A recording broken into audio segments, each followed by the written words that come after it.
रागी कर्म फल प्रेप्सुर्लुब्धो हिंसात्मको अशुचिः हर्ष शोकान्वितः कर्ता राजसः परिकीर्तितः।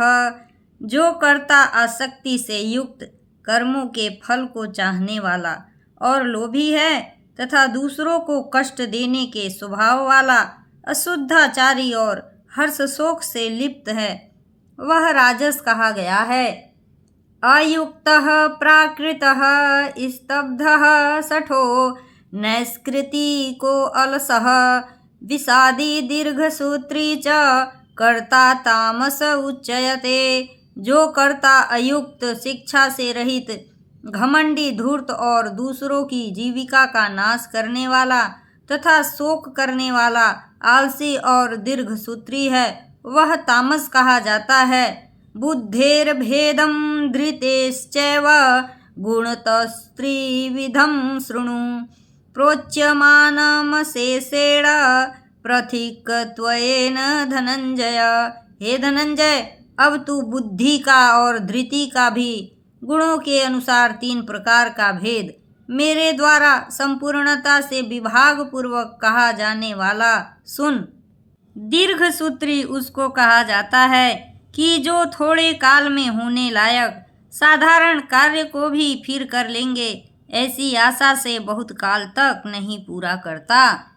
प्रवृत्तिं च निवृत्तिं च कार्याकार्ये भयाभये बंधं मोक्षं च या वेत्ति बुद्धिः सा पार्थ सात्विकी। हे पार्थ, जो बुद्धि प्रवृत्ति मार्ग और निवृत्ति मार्ग, कर्तव्य और अकर्तव्य को, भय और अभय को तथा बंधन और मोक्ष को यथार्थ जानती है, वह बुद्धि सात्विकी है। गृहस्थ रहते हुए फल और आसक्ति को त्याग कर भगवत दर्पण बुद्धि से केवल लोक शिक्षा के लिए राजा जनक की भांति बरतने का नाम प्रवृत्ति मार्ग है। देहाभिमान को त्याग कर केवल सच्चिदानंद घन परमात्मा में एक ही भाव से स्थित हुए श्री सुखदेव जी की और सनकादिकों की भांति संसार से उपराम होकर विचरने का नाम निवृत्ति मार्ग है। यया धर्मं धर्मं च कार्यं च कार्यमेव च अयभावत प्रजानाति बुद्धिः सा पार्थ राजसी। हे पार्थ, मनुष्य जिस बुद्धि के द्वारा धर्म और अधर्म को तथा कर्तव्य और अकर्तव्य को भी यथार्थ नहीं जानता, वह बुद्धि राजसी है। अधर्मं धर्ममिति या मन्यते तमसा व्रता सर्वार्थान् विपरीतांश्च बुद्धिः सा पार्थ तामसी। हे अर्जुन, जो तमोगुण से घिरी हुई बुद्धि अधर्म को भी यह धर्म है ऐसा मान लेती है तथा इसी प्रकार अन्य संपूर्ण पदार्थों को भी विपरीत मान लेती है, वह बुद्धि तामसी है। धृत्या यया धारयते मनः प्राणेन्द्रिय क्रियाः योगेनाव्यभिचारिण्या धृतिः सा पार्थ सात्विकी। हे पार्थ, जिस अव्यभिचारिणी धारण शक्ति से मनुष्य ध्यान योग के द्वारा मन, प्राण और इंद्रियों की क्रियाओं को धारण करता है, वह धृति सात्विकी है। यया तु धर्म कामार्थान् धृत्या धारयते अर्जुन प्रसंगेन फलाकांक्षी धृतिः सा पार्थ राजसी। परंतु हे पृथापुत्र अर्जुन, फल की इच्छा वाला मनुष्य जिस धारण शक्ति के द्वारा अत्यंत आसक्ति से धर्म, अर्थ और कामों को धारण करता है, वह धारण शक्ति राजसी है। मन, प्राण और इंद्रियों को भगवत प्राप्ति के लिए भजन, ध्यान और निष्काम कर्मों में लगाने का नाम उनकी क्रियाओं को धारण करना है।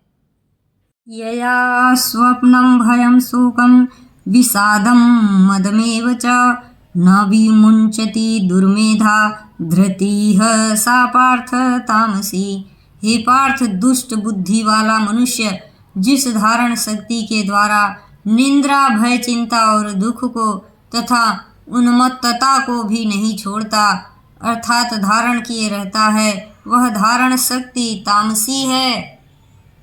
सुखम त्विदानीं त्रिविधं शृणु मे भरतर्षभ। अभ्यासाद्रमते यत्र दुःखान्तं च निगच्छति। यतदग्रे विषमिव परिणामे अमृतोपमम्। तत सुखं सात्विकं प्रोक्तमात्मबुद्धि प्रसादजम्।